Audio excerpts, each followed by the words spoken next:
Hello everyone, Radhe Radhe. Banarasi Kanya blog channel पे आपको स्वागत है। आज के वीडियो में मैं आपको अजा एकादशी की सरल पूजा विधि बताऊंगी। भाद्रपद महीने की कृष्ण पक्ष की एकादशी अजा एकादशी नाम में जाना जाती है। इस दिन भगवान विष्णु जी की पूजा करने से हमारे सभी तरह के पाप समाप्त हो जाते हैं, इसीलिए अजा एकादशी का व्रत किया जाता है। धर्म पुराण में अजा एकादशी को बहुत ही पुण्य फलदायी बताया गया है। इस एकादशी का महत्व तो इसीलिए भी अधिक बढ़ जाता है क्योंकि ये एकादशी जन्माष्टमी के 4 दिन के बाद आती है। एकादशी की व्रती रखने से जीवन में सुख समृद्धि का वास होता है। साथ ही इस दिन व्रती रखने से जीवन में सुख समृद्धि और मोक्ष की प्राप्ति होती है और सभी प्रकार पापों से मुक्त मिलते हैं। अजा एकादशी की व्रती करने से व्यक्ति को अश्वमेध यज्ञ के समान लाभ मिलता है। तो देखिए, अजा एकादशी के दिन सुबह सुबह स्नान आदि करने के बाद अगर आप लड्डू गोपाल जी की सेवा करते हैं तो रोजाना जैसे हम लड्डू गोपाल जी को जगाते हैं वैसे हम जगाएंगे। सुबह जगाने के बाद लड्डू गोपाल जी को हम दूध का भोग लगा दिए थे। इसके बाद हम स्नान कराएंगे।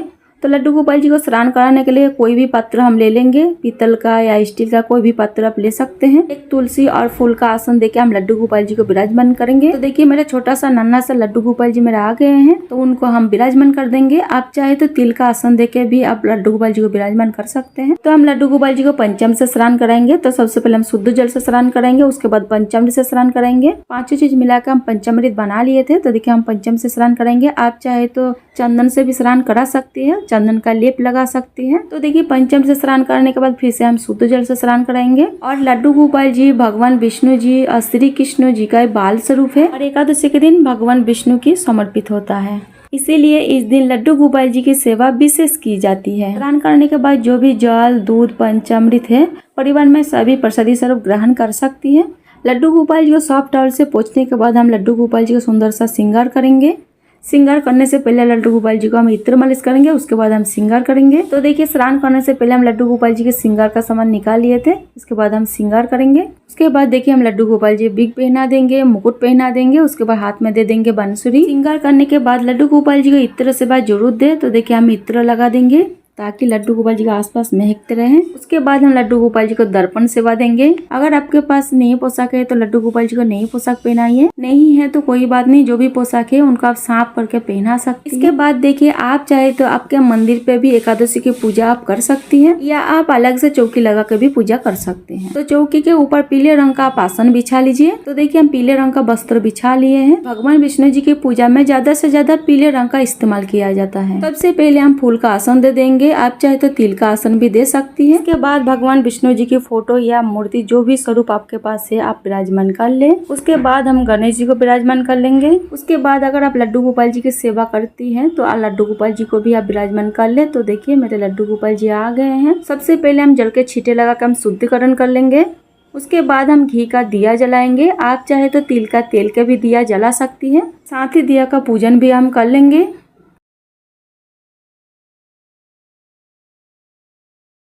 इसके बाद हम वस्त्र स्वरूप कलवा समर्पित करेंगे। तो सबसे पहले हम गणेश जी को समर्पित करेंगे, उसके बाद भगवान विष्णु जी को वस्त्र स्वरूप कलवा समर्पित करेंगे। अगर आपके पास जनेऊ है तो जनेऊ भी आप समर्पित कर सकती है। गोपाल जी को स्नान करा के पहले हम वस्त्र पहना दिए हैं। उसके बाद हम चंदन का तिलक लगाएंगे। तो सबसे पहले हम गणेश जी को लगाए, उसके बाद विष्णु भगवान जी को लगाएंगे और फोटो में जितना देवी देवता विराजमान है सभी को हम तिलक लगाएंगे। तो जब भी आप एकादशी का व्रत करें या पूजन करें तो चंदन का तिलक का भगवान जी को लगाए। उसके बाद हम सभी को तिल समर्पित करेंगे, क्योंकि एकादशी के दिन चावल का प्रयोग नहीं की जाती है, तिल का प्रयोग की जाती है। तो सभी को हम तिल समर्पित कर देंगे। उसके बाद गणेश जी को हम दूब समर्पित करेंगे, फूल समर्पित करेंगे। अगर आपके पास पीले रंग का फूल है तो पीले रंग का फूल आप समर्पित कर दीजिए। अगर पीले रंग का फूल नहीं है तो जो भी फूल है आप समर्पित कर सकती हैं।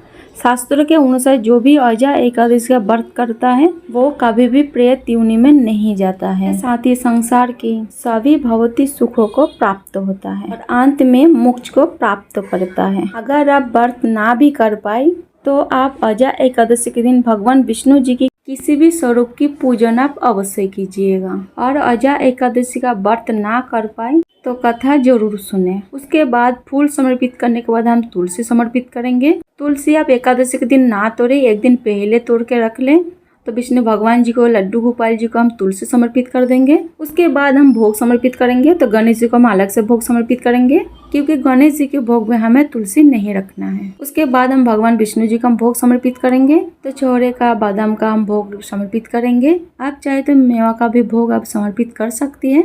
उसके बाद जो भी ऋतु फल आपको मिले आप भोग समर्पित कर सकती हैं। तो देखिए, फल का भोग हम समर्पित कर देंगे। और जो भी भोग आप समर्पित करें उसमें तुलसी दल अवश्य डालें, क्योंकि तुलसी बिना भगवान भोग स्वीकार नहीं करते। उसके बाद हम दक्षिणा समर्पित करेंगे, क्योंकि दक्षिणा हमें पूजा में रही कमी का पूरा करते हैं। तो दक्षिणा आप जरूर समर्पित करें। उसके बाद हम धूप दीप दिखाएंगे। धूप दीप दिखाने के बाद हम आजा एकादशी की कथा सुनेंगे। तो कथा सुनने के लिए सीधे हाथ में तिल ले लेंगे और फूल ले लेंगे।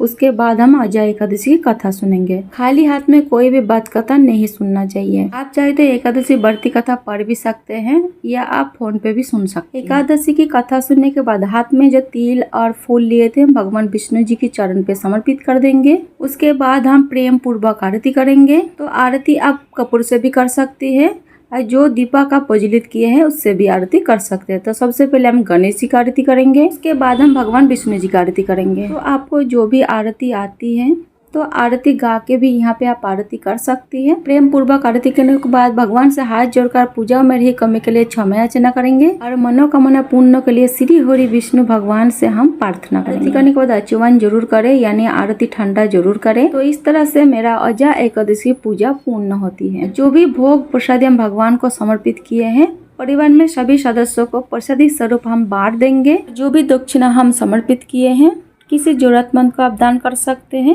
या आप पंडित जी को भी दान कर सकती हैं। तो इस बरस अजय एकादशी 29 अगस्त बृहस्पतिवार को है और एकादशी का पारण है 30 अगस्त दिन शुक्रवार 7:50 से लेकर 8:30 तक। और इस चौकी हमें अभी नहीं हटानी है, शाम को भी हमें पूजा करनी है और आरती भी करनी है। हमें एकादशी के दिन भगवान को अन्नों का भोग नहीं लगाना चाहिए। किसी ने कमेंट में पूछी थी जी एकादशी के दिन हमें लड्डू गोपाल जी को कौन चीज़ का भोग लगाना चाहिए।